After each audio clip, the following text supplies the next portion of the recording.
फागुन 21 गते हुने प्रतिनिधि सभा निर्वाचनमा तारा ध्वजा भएको उम्मेदवार धनबहादुर मास्कीलाई अत्याधिक मतले विजय गराउनेछौँ र अहिले घन्टीको आवरणमा यो बस्ती बस्तीमा एउटा सामाजिक सञ्जालबाट जो प्रचार भइरहेको छ घन्टी घन्टी भनेर हल्ला गरिएको छ तपाईँ हामीले हाम्रो गाउँ बस्तीमा देखेका छौँ घन्टीको सङ्गठन घन्टीका यहाँ एकजना सदस्य पनि छैन जसको सङ्गठनै छैन त्यसको एउटा फेसबुकमा मिडियाकरण गरेर घन्टीको प्रचार प्रसार भइरहेछ त्यस्तो कुनै अहिले अवस्था छैन अहिले सच्चा देशभक्त वामपन्थी शक्तिहरूको एउटा 20वटा घटकहरू मिलेर एउटा नेपाली कम्युनिस्ट पार्टी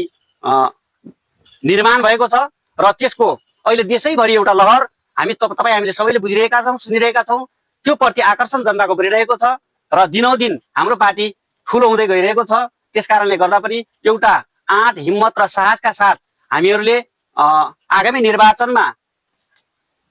प्रयास गर्ने तारामा मतदान साथसाथै मतदान गर्न र चुनाव चिन्ह सिकाउन र त्यो तारालाई मतदान दिनुहोस् यो कारणले दिनुहोस् भन्दै हामी प्रचार प्रसारमा लाग्नेछौँ